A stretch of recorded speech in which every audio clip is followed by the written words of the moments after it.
terhentinya Ka'bah dari haji dan umrah ini bukan kali ini saja. Dalam sejarah 40 kali lebih, bahkan lebih, pernah terjadi Ka'bah ini kosong, baik secara total atau sebagiannya. Saya akan sebut sebagian kecilnya.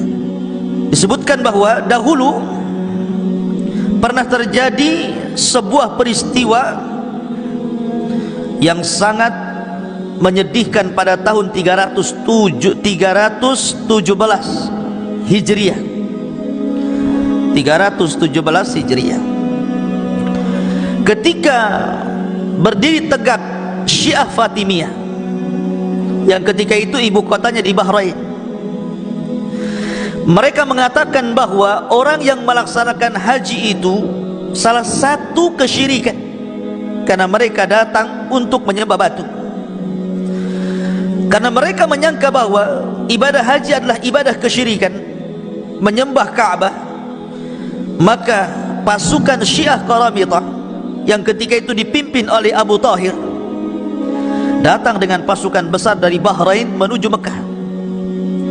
Akhirnya kemudian mereka membantai jemaah haji yang sedang haji, bahkan korban yang meninggal dibantai oleh pasukan Qaramitah ini sampai 30.000 jemaah haji mati.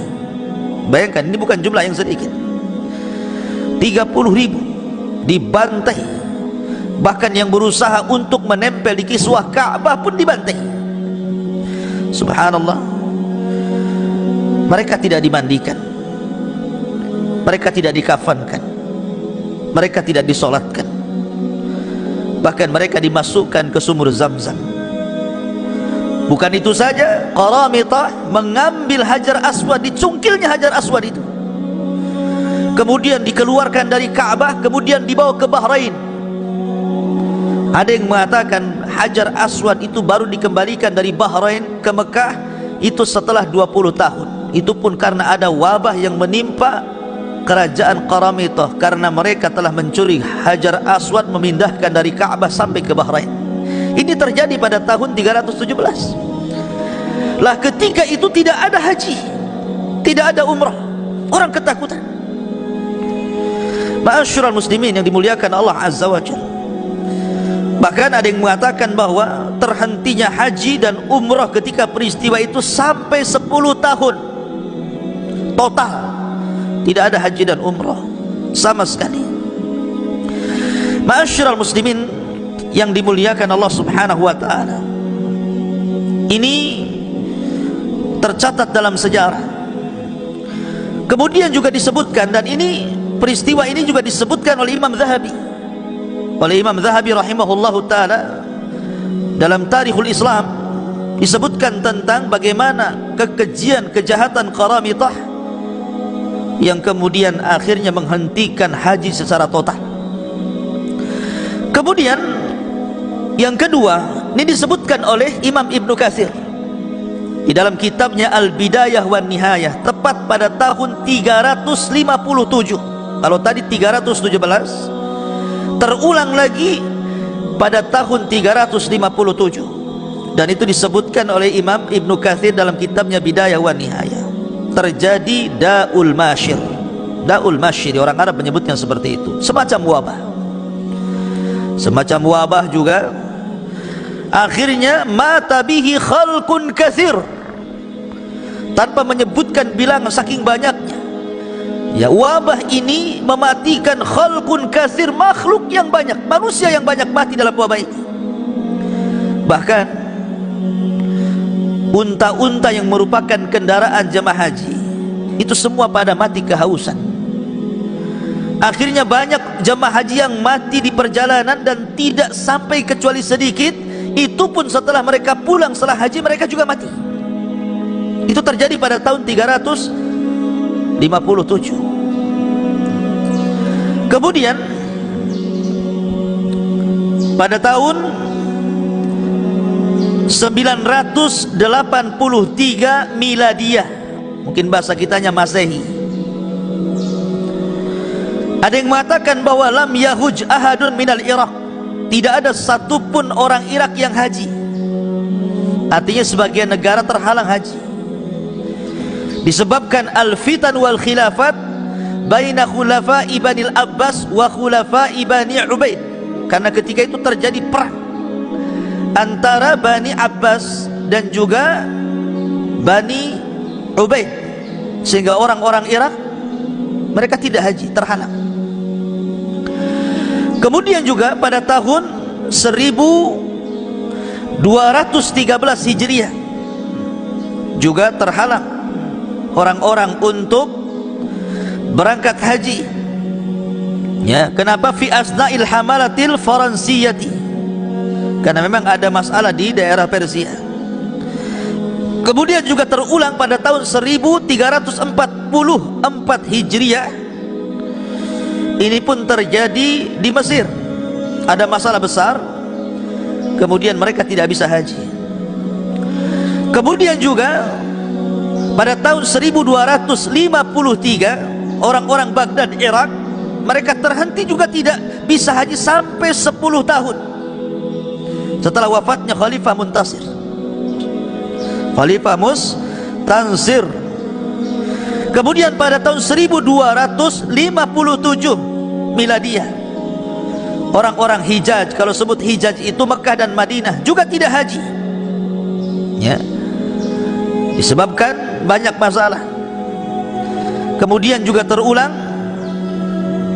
di Mekah itu pada tahun 1814 banyak orang yang meninggal dunia, sekitar 8.000 orang meninggal di Hijaz karena taun, sehingga tidak ada orang yang haji. Orang-orang Hijaz tidak ada yang haji. Kenapa? Tersebar wabah taun, sampai yang meninggal itu 8.000 orang. Kemudian pada tahun 1831 Masehi ada lagi wabah berasal dari India sana, dan itu ketika terjadi musim haji, sehingga akhirnya wabah ini menular kepada jemaah haji, sehingga banyak orang yang meninggal dari jemaah haji. Maka ketika itu dihentikan. Kemudian juga pada tahun 1168 juga terjadi perang, sehingga banyak negara-negara yang kemudian tidak melaksanakan haji. Ma'asyiral muslimin yang dimuliakan Allah Subhanahu wa taala, jadi kesimpulannya ikhwan, bahwa banyak sekali peristiwa-peristiwa kenapa sampai kemudian Mekah itu dikosongkan. Apakah peristiwa hancurnya karena peperangan seperti di zaman Abdullah bin Zubair?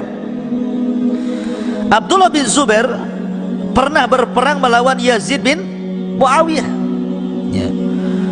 Kemudian setelah itu, karena perangnya ketika itu menggunakan manjanik, manjanik itu ketepel besar, lemparan batu dari luar pakai ketepel besar, sehingga mengenai Ka'bah dan hancur. Banyak hancur Ka'bah itu. Dan peperangan dimenangkan oleh Abdullah bin Zubair, akhirnya dibaiat menjadi khalifah Hijaz di Madinah. Lah ketika itu akhirnya dirobohkan oleh Abdullah bin Zubair, betul-betul dirobohkan Ka'bah itu. Dan ketika itu tidak ada orang yang haji dan umrah, namanya Ka'bahnya roboh dan dirobohkan. Kemudian dibangun kembali ala qawaid Ibrahim berdasarkan hadis Aisyah radhiyallahu anha. Jadi Abdullah bin Zubair membangun Ka'bah itu sebagaimana qawaid Ibrahim, bukan sebagaimana yang kita lihat hari ini. Kalau hari ini kan Ka'bah itu bangunannya yang dibangun orang Quraisy, separuh dibangun, separuhnya Hijr Ismail. Tapi oleh Abdullah bin Zubair, Hijr Ismail itu dimasukkan ke dalam Ka'bah. Jadi bentuk Ka'bah itu persegi panjang, kalau sekarang kan kotak. Kenapa? Karena ketika itu Abdul Malik ibn Marwan belum sampai hadis Aisyah. Ketika mendengar bahwa Ka'bah itu dirubah oleh Abdullah bin Zubair, marah dia. Maka dia utus Hajjaj ibn Yusuf membawa pasukan, kemudian menyerang Madinah dan Mekah. Maka meninggallah di tangan Hajjaj ibn Yusuf Abdullah bin Zubair. Dirobohkan lagi Ka'bah itu atas perintah Abdul Malik ibn Marwan, dibangun lagi, dikembalikan kepada bangunan yang pernah dibangun orang Quraisy. Dan ketika itu umrah terhalang, ya, karena dibangun lagi, dirobohkan, dibangun lagi, ya. Jadi dalam peristiwa kosongnya sekitar Ka'bah itu tidak ada yang tawaf di situ, bukan hanya kali sekali ini saja, tapi banyak sekali, bahkan ulama mencatat bukan 40 kali, 40 kali lebih. Walaupun yang disepakati 4 kali, memang total tidak ada orang haji dan umroh, kosong total. Dan yang terakhir ini masalah corona hari ini, tetapi lebih daripada itu dikosongkan oleh beberapa negara karena peristiwa-peristiwa macam-macam. Ada karena peristiwa tersebarnya wabah, ada karena mahalnya harga tiket, ada karena peperangan, ada karena politik, macam-macam. Tetapi ketika terjadi kekosongan Ka'bah dari zaman ke zaman itu, tidak ada pun tanda-tanda kiamat. Harusnya kalau memang ini diprediksikan ketika Ka'bah ini kosong, dan pernah Ka'bah ini kosong bukan hanya setahun. Kalau seandainya pemerintah Saudi ini kemudian membuka, mungkin tahun depan lagi, mungkin cuma setahun saja kosong, tapi pernah terjadi di zaman penyerangan Qaram itu 10 tahun, tidak pun terjadi tanda-tanda kiamat. Ya. Artinya bahwa yang dimaksud di sini adalah, kalau yang dimaksud tanda-tanda kiamat besar, maka Anda terlalu jauh memprediksi.